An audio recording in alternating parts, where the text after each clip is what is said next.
Assalamualaikum, Shalom, Swastiastu, Nama Budaya, dan salam kebajikan.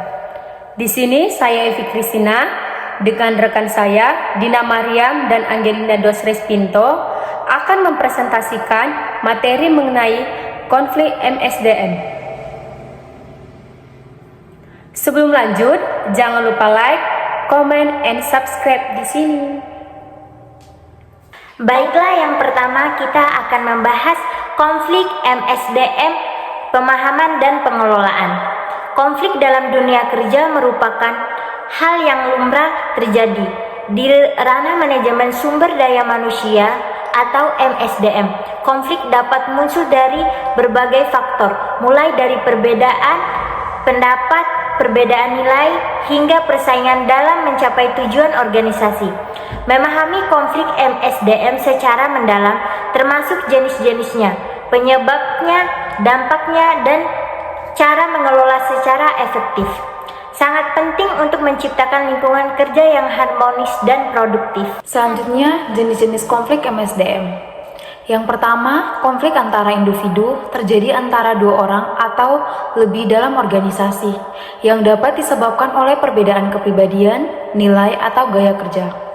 Contohnya, perselisihan mengenai pembagian tugas atau perbedaan pendapat mengenai strategi. Yang kedua, konflik antara kelompok terjadi antara dua atau lebih kelompok dalam organisasi seperti departemen atau antar tim. Perbedaan tujuan sumber daya atau persepsi dapat memicu konflik antar kelompok. Yang ketiga, konflik antara individu dan organisasi terjadi antara karyawan dan organisasi seperti ketidaksetujuan dengan kebijakan organisasi, ketidakpuasan dengan sistem penghargaan, atau perbedaan nilai antara karyawan dan organisasi. Adapun beberapa penyebab konflik MSDM terbagi menjadi 3. Yang pertama, perbedaan kepribadian dan nilai. Perbedaan secara berpikir, gaya komunikasi, dan nilai moral antar individu dapat memicu konflik.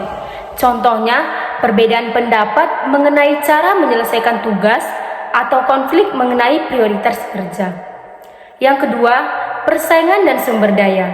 Persaingan antar individu atau kelompok untuk mendapatkan sumber daya yang terbatas seperti promosi, penghargaan, atau pengakuan dapat menjadi pemicu konflik. Dan yang ketiga, komunikasi yang tidak efektif. Kurangnya komunikasi yang jelas, salah tafsir, atau komunikasi yang tidak tepat waktu dapat menyebabkan kesalahpahaman dan memicu konflik. Contohnya, kurangnya transparansi mengenai kebijakan organisasi. Selanjutnya, dampak konflik MSDM. Yang pertama, penurunan produktivitas. Konflik dapat menguras energi dan fokus karyawan, sehingga menurunkan produktivitas tim dan organisasi secara keseluruhan. Yang kedua, meningkatannya stres dan kecemasan. Konflik yang tidak terselesaikan dapat menyebabkan stres dan kecemasan pada karyawan, yang berdampak buruk pada kesehatan fisik dan mental mereka. Yang ketiga, meningkatannya turnover karyawan. Karyawan yang merasa tidak nyaman dengan konflik di tempat kerja cenderung lebih mudah untuk meninggalkan organisasi. Yang keempat, rusaknya reputasi organisasi. Konflik yang terbuka ke publik dapat merusak reputasi organisasi dan membuat calon karyawan enggan bergabung. Strategi pengelolaan konflik MSDM. Yang pertama, identifikasi dan definisi.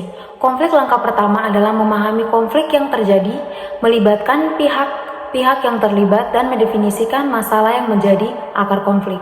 Yang kedua, negosiasi dan mediasi. Memfasilitas komunikasi antara pihak yang berkonflik untuk mencari solusi bersama yang dapat diterima oleh semua pihak. Yang ketiga, arbitrase. Jika menegosiasi gagal, seorang pihak ketiga yang independen dapat melibatkan untuk mengambil keputusan final dan mengikat. Yang keempat, resolusi konflik. Menerapkan solusi yang telah disepakati dan melakukan penentuan untuk memastikan bahwa konflik tersebut tidak kembali terjadi. Adapun komunikasi dalam pengelolaan konflik MSDM, yang pertama, komunikasi yang efektif. Dengarkan dengan seksama. Pastikan semua pihak terlibat dalam komunikasi yang terbuka, jujur, dan saling menghormati. Yang kedua, berikan kesempatan kepada semua pihak untuk menyampaikan pendapat mereka tanpa diinterupsi. Yang ketiga, fokus pada solusi.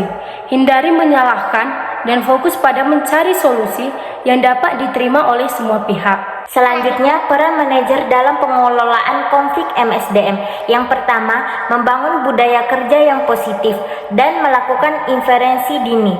Yang kedua, meningkatkan komunikasi antar karyawan dan mempromosikan solusi yang berbasis kolaborasi. Yang ketiga, menciptakan lingkungan kerja yang aman dan nyaman dan memberikan pelatihan dan pengembangan tentang manajemen konflik. Selanjutnya, kesimpulan dari pembahasan yang telah kita bahas yaitu konflik MSDM merupakan fenomena yang kompleks dan dapat berdampak signifikan pada kinerja organisasi. Memahami jenis-jenis konflik, penyebabnya, dampaknya, dan strategi pengelolaannya sangat penting untuk menciptakan lingkungan kerja yang positif dan produktif. Manajer memiliki peran penting dalam memfasilitasi komunikasi efektif, membangun budaya kerja yang positif, dan melakukan intervensi dini untuk menyelesaikan konflik. Dengan pendekatan yang tepat, konflik dapat diubah menjadi peluang untuk pertumbuhan dan pembelajaran. Beberapa rekomendasi untuk meningkatkan pengelolaan konflik MSDM di organisasi. Yang pertama, meningkatkan kesadaran dan pemahaman tentang konflik MSDM di seluruh level organisasi.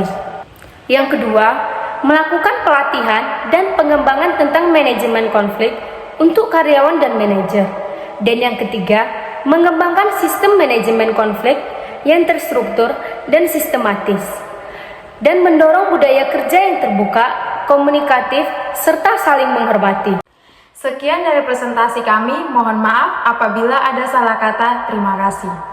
Bye-bye. Jangan lupa like, comment, and subscribe.